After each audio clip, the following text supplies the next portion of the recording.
آیت نمبر 6 میں ارشاد ہوتا ہے النبی اولا، نبی صلی اللہ تعالی علیہ وسلم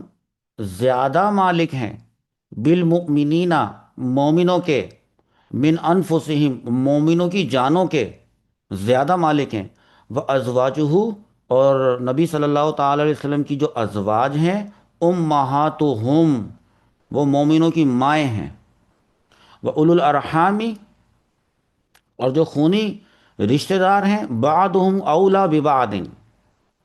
وہ بعض، ان میں سے بعض زیادہ حقدار ہیں فی کتاب اللہ، اللہ تعالیٰ کی کتاب میں، من المؤمنین والمہاجرین، بعض مومنوں اور مہاجروں کے مقابلے میں اولو الارحامی زیادہ حقدار ہیں۔ وہ کس چیز کے؟ ابھی آتا ہے، الا ان تفعلوا، مگر یہ سوائے اس کے کہ تم کرو الی اولیاءکم، اپنے دوستوں پر معروفہ، احسان، کانا ذالک فی الکتاب مستورا، اور یہ حکم کتاب میں مستورہ لکھا ہوا ہے۔ اب ایک چیز نوٹ کیجئے گا کہ اس آیت میں کتاب کا لفظ دو مرتبہ، ایک یہ کتاب کا ورڈ آیا اور ایک یہ کتاب کا ورڈ آیا، ٹھیک ہے؟ اب تفسیر میں انہوں نے لکھا، یہاں دیکھیں، النبی اولا بالمؤمنین من انفسہم، یہ نبی صلی اللہ تعالی علیہ وسلم مومنوں کی جانوں کے خود ان سے زیادہ مالک ہیں، جی، فیما، اب یہ تفسیر آ رہی ہے، ان امور میں، ان معاملات میں، دعاہم، جن کی طرف وہ انہیں بلائیں، الیہ، جن کی طرف، ودعتہم انفسہم الی خلافہ، چاہے تمہارے جو نفس ہیں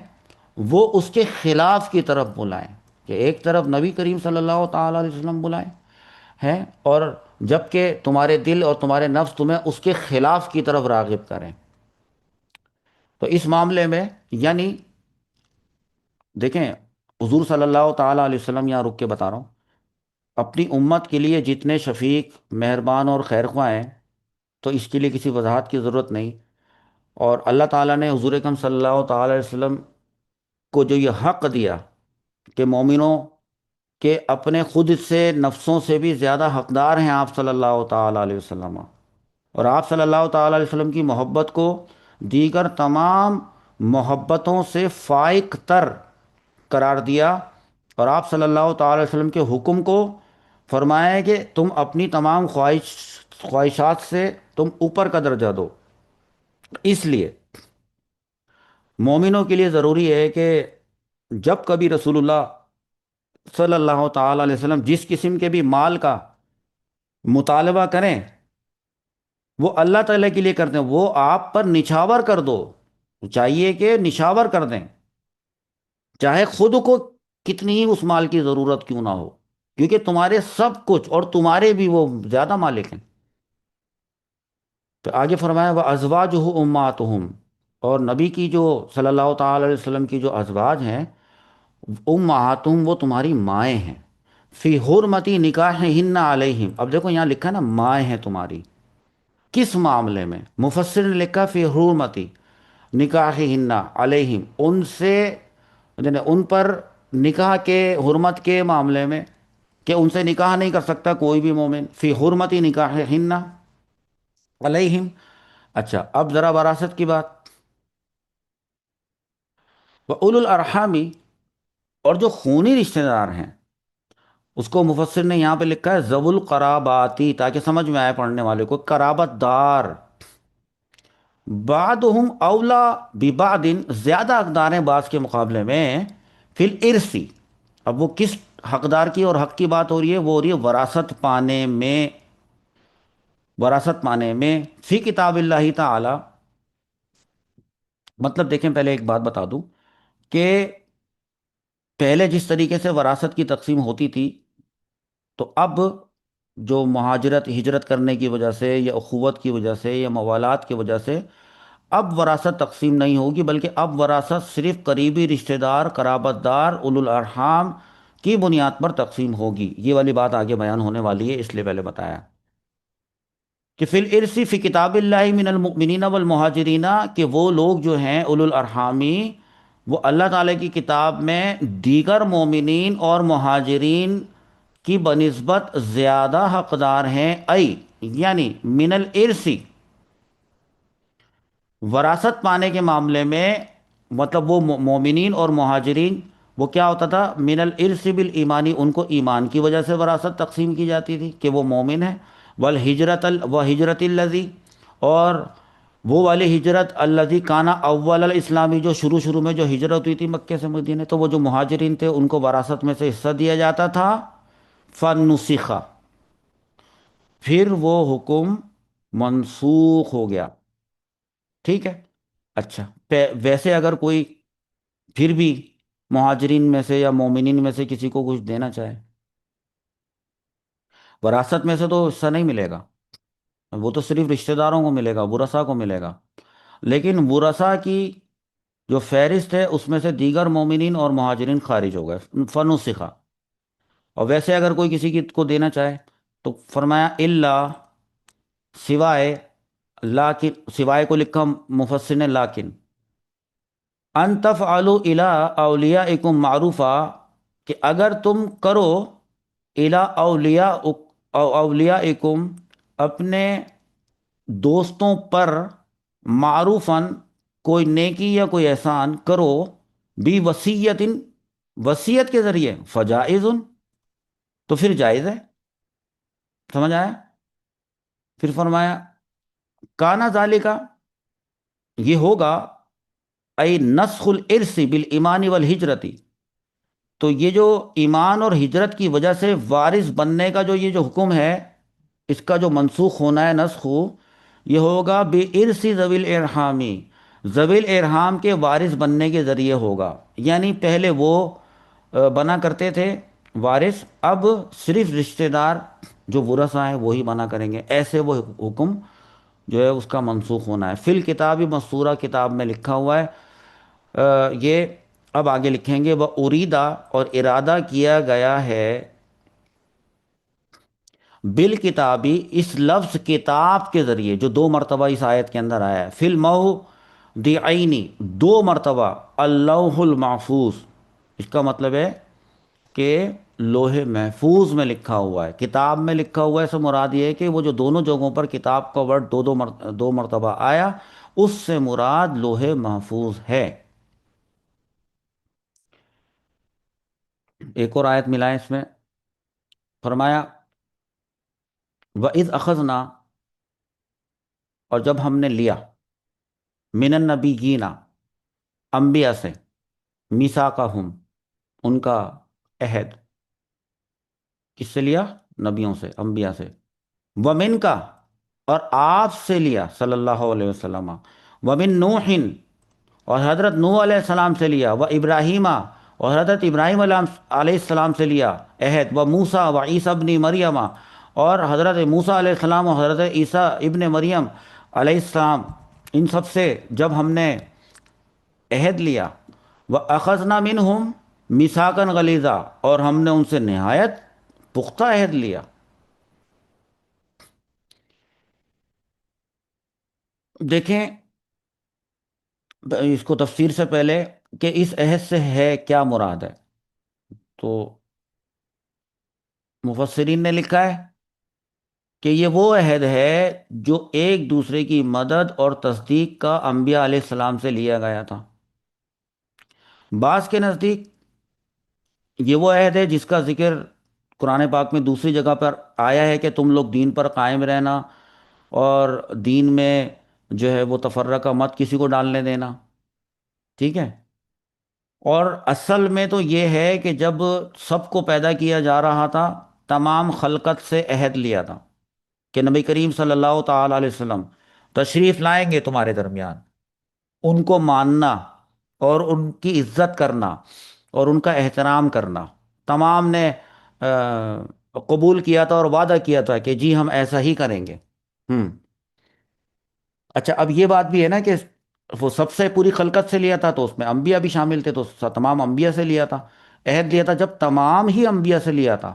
تو پھر صرف ان 5 ناموں کا ذکر جیسے کہ حضرت نوح علیہ السلام، ابراہیم علیہ السلام، موسیٰ علیہ السلام، عیسیٰ علیہ السلام اور حضور صلی اللہ تعالی علیہ وسلم کا ذکر یہ خاص طور پہ کیا ہے. ٹھیک ہے. مفسر بتائیں گے کہ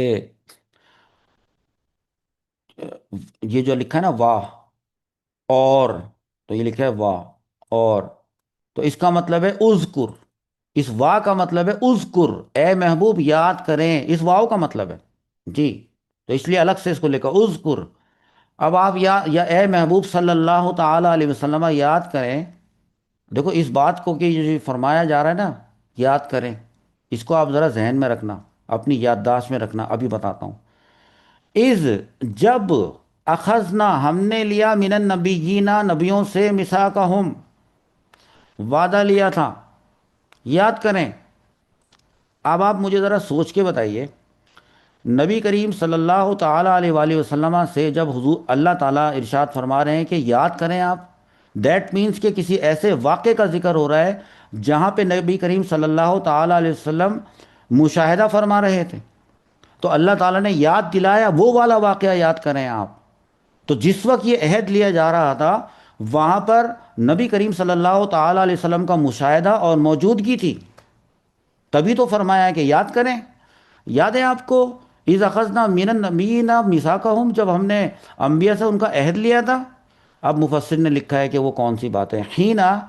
جس وقت اخرجو نکالا گیا تھا، من صلب آدم حضرت آدم علیہ السلام کی پیٹ میں سے، کذری چیونٹیوں کی طرح سے نکالا گیا تھا تمام خلقت کو. تب جب کی بات ہو رہی ہے، تب کا ذکر اللہ رب العزت نے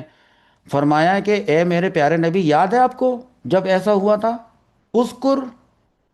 اب پھر مفسر بتائیں گے کہ دراصل یہ جو ذری کا ورڈ آیا نا، یہ یہ لفظ، یہ دراصل جمع ذراتن ہے، ذرہ کی جمع ہے. اور وہ ذرہ کیا ہوتا ہے؟ وہی اصغر النمل،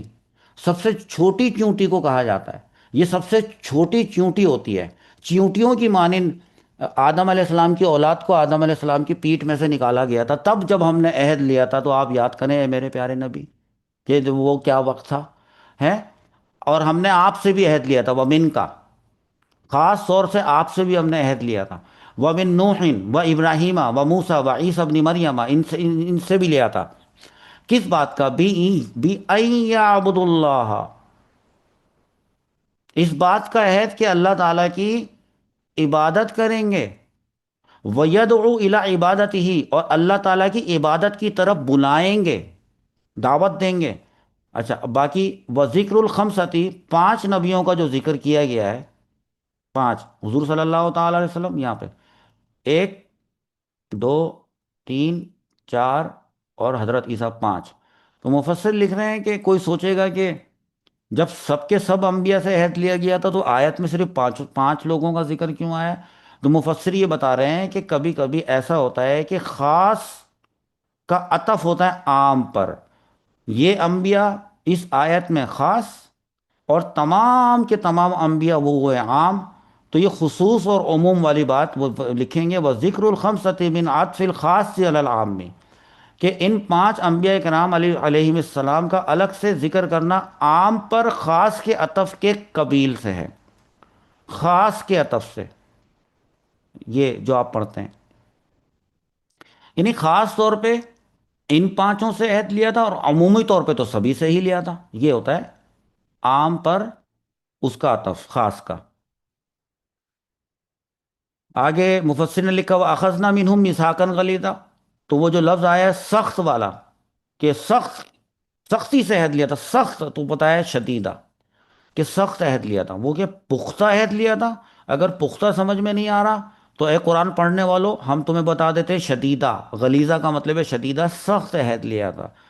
ہاں بالوفاء، وفا کرنے کا، وعدہ وفا کرنے کا، بیما حملوہ، اس ذمہ داری کو وفا کرنے کا، حملوہ جو جس کا بوجھ ان لوگوں پر ڈالا گیا تھا. وہ کیا تھا؟ وہ هو الیمین باللہ تعالی، اور وہ تھی اللہ کی قسم. یمین مانے قسم، اور وہ تھی پہلے اللہ تعالیٰ کی قسم کہ کھاؤ اللہ کی قسم، بولو اللہ کی قسم. ثم، اس کے بعد اخذ المیثاق، اس کے بعد اللہ تعالیٰ نے عہد لیا تھا. ہاں کیوں لیا تھا؟ آگے فرمایا کہ لیس الصادقین عن صدقہم، تاکہ سوال کیا جا سکے سچوں سے ان کے سچ کے بارے میں، وہ اور تیار کر رکھا ہے اللہ تعالیٰ نے للکافرین، کافروں کے لیے عذاباً علیما۔ مفسر نے لکھا مفسر نے لکھا کہ لیس اللہ، یہاں پہ دیکھو میں آپ کو بات بتاؤں، لیس اللہ یہ صیغہ واحد مذکر غائب ہے نا بھائی، تاکہ وہ سوال کرے، لیس اللہ کا مطلب ہے تاکہ وہ سوال کرے، اور وہ یعنی جو ہوا ضمیر مستتر ہے وہ کس کی طرف راجع ہے؟ وہ لفظ اللہ اس میں جلالت کی طرف ہے، لیکن اس والی آیت میں اللہ تو نہیں لکھا، اس لیے مفسر نے ایسا کیا ہے کہ لیس اللہ آگے لکھا ہے اللہ، لیس اللہ تاکہ سوال کرے، کون؟ اللہ، اللہ سوال کرے کس سے؟ سچوں سے، اور کس بارے میں؟ ان کے سچ کے بارے میں، وہ کیا ہے؟ فی تبلیغ الرسالتی، رسالت پہنچانے کے بارے میں۔ ہاں، تو جب قیامت والے دن اگر انبیاء کے نام سے یہ سوال ہوگا تو اس کا یہ مطلب نہیں ہے کہ ان سے کوئی جواب طلبی کی جا رہی ہے، بلکہ مفسر نے یہ لکھا ہے کہ جب ان کی رسالت کے بارے میں سوال کیا جا رہا ہوگا، تبکیتن ہوگا، وہ تبکیتن شرمندہ کرنے کے لیے ہوگا، کس کو؟ للکافرین بہم، کافروں کو شرمندہ کرنے کے لیے سوال کیا جا رہا ہوگا۔ جب انبیاء فرمائیں گے کہ جی ہاں اللہ تعالیٰ، ہم نے آپ کے حکم کو، رسالت کے پہنچانے والے حکم کو ہم نے بالکل صحیح بخوبی ہم نے پہنچا دیا تھا، اور سب گواہی دیں گے کہ ہاں ایسا ہی تھا، کسی بھی نبی نے، کسی بھی رسول نے اپنے کام میں کوئی ذرا کوتاہی نہیں کی تھی، تو یہ تبکیتن ہوگا شرمندہ کرنے کے لیے کافروں کو، بہم، بہم سے مراد یہ ہے کہ جو ان کا انکار کیا کرتے تھے، کن کا؟ صادقین کا، انبیاء کا جو انکار کیا کرتے تھے ان کو شرمندہ کرنے کے لیے، سن لو کیا فرمایا جا رہا ہے، سن لو یہ کہہ رہے ہیں کہ اے اللہ، ہم نے آپ کی رسالت پہنچانے کا حکم بالکل ٹھیک اور پورے مکمل انداز میں تو پہنچا دیا تھا، اور تم ان کا انکار کرتے تھے۔ تم میں سے کوئی کہتا ہے کہ ہمارے پاس کوئی نبی نہیں آیا تھا، تم میں سے کوئی کہتا ہے کہ ہم تک تو پہنچے نہیں تھی بات، یہ کھڑے ہیں یہ بتا رہے ہیں، سن لو، اور پھر انکار نہیں کر پاؤ گے، اور اب تو تم ہو ہی چکے ہو کافر، موت تمہاری کفر پہ ہوئی، تو اب اب اب چونکہ تم کافر ہو تو اب بس بات ختم، اور بات یہ ہے کہ وہ آدھا تیار کر لیا ہے اللہ تعالیٰ نے، کس نے؟ تعالیٰ، اللہ تعالیٰ نے، للکافرین، کافروں کے لیے، بہم جو انکار کیا کرتے تھے ان کا، یعنی نبیوں کا، عذاباً علیما ہے، دردناک عذاب، علیما، علیما دردناک عذاب تیار کر رکھا ہے۔ اب علیما کو انہوں نے لکھا مفسر نے مؤلمن، دکھ دینے والا، نہیں ایسا عذاب جس میں دکھ ہوگا، ہوا عطف علی اخذنا، اب یہ بتا رہے ہیں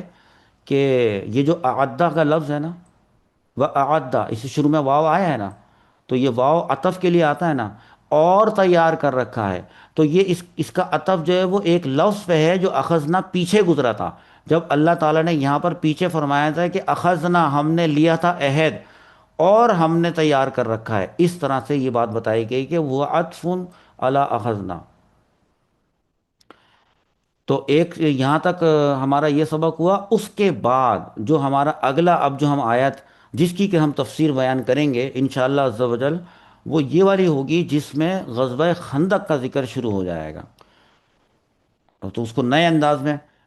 جب فرمایا جائے گا کہ یا ایہا الذین آمنو، اے وہ لوگوں جو ایمان لائے ہو، اذکروا نعمت اللہ علیکم، یاد کرو، یہ ابھی ہم اس کو اگلے سیشن میں کریں گے، لیکن دیکھ لیں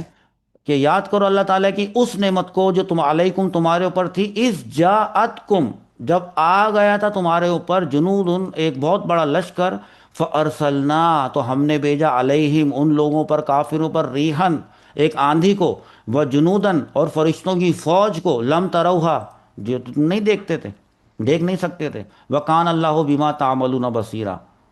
شروع سے لے کے آخر تک پوری غزوہ خندق، اینڈ میں آندھی آئی، سب تباہ و برباد، خیمے ویمے الٹ پلٹ گئے، جانور ہوا میں اڑ گئے، سب بھاگ گئے، زمین بوس ہو گئے، صبح مسلمانوں نے دیکھا سارے کافر غائب تھے۔ یہ پورا واقعہ آپ لوگوں کو بتایا تھا شان نزول میں۔ اب قرآن پاک میں کس انداز میں آیا ہے، اور علامہ جلال الدین محلی رحمۃ اللہ تعالیٰ علیہ نے اس کی تفسیر کس انداز میں بیان کی ہے، وہ پھر انشاءاللہ تعالی اگلے سیشن میں کرتے ہیں.